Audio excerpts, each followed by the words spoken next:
There was a new head coach in front of Ohio's bench, but the Bobcats got a familiar result today, a resounding W. The Bobcats outscored Portland 48-19 in the second half and got 18 points and 6 assists from their leader DJ Cooper en route to an 82-51 victory over the Pilots.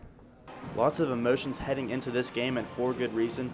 A crowd of over 12,000 was on hand as the Sweet 16 banner was unveiled, commemorating the Cinderella run of the 2011-2012 team. And then it was time for some basketball. Of course, all 5 starters on that Sweet 16 team were on the floor, and leave it to DJ Cooper scoring the first official points of the year on a triple for the Bobcats to give them a 3-2 lead. But the Pilots came to play early, led by swingman Ryan Nicholas. The big fella was knocking down shots, 4 of 7 for 10 points in the first half. The Pilots led by as many as 8 points at the 14:07 mark after 2 free throws from Kevin Bailey. But then the Cats began chipping away. A pair of threes from Nick Kellogg, he had a big night, cut the lead to 2 with 12:28 remaining in the half. And a Travis Wilkins three put the Cats on top 17-16.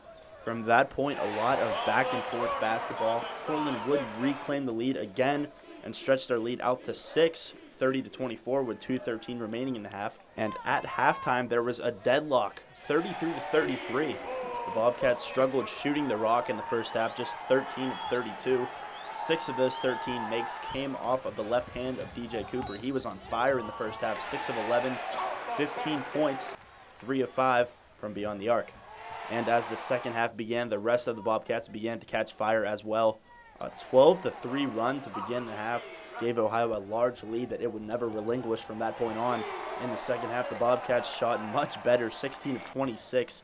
That's 61.5%. Nick Kellogg picked up right where he left off last season. He scored 12 points in the second half and 18 overall in this one. A perfect 4 of 4 from behind the three-point line. And Reggie Keeley coming off the bench, yet another strong performance for the big fella. 4 of 6 from the field in the second half alone for 11 points. Big Reg finished with 13 and 5 rebounds. Head coach Jim Christian was pleased with how his team responded to adversity early on. Obviously, I think on our team, we probably got caught up a little bit in the emotion of it in the first half, but, I said this last week, and I'll say it every time, I'm always interested in the response. And what I was proud of in the second half, we started playing the game the way we have been playing it, guarded the way we were capable of guarding, and took control of the pace of the game. So, as I told the basketball team, there's a lot we'll learn from this, but at the end of the day, the only thing you want to do after one game is be 1-0.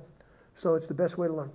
The key stat tonight, Ohio forced 23 Portland turnovers to just 12 forced by the Pilots. Points off turnovers, 35 for the Bobcats and just 10 for the school from the West.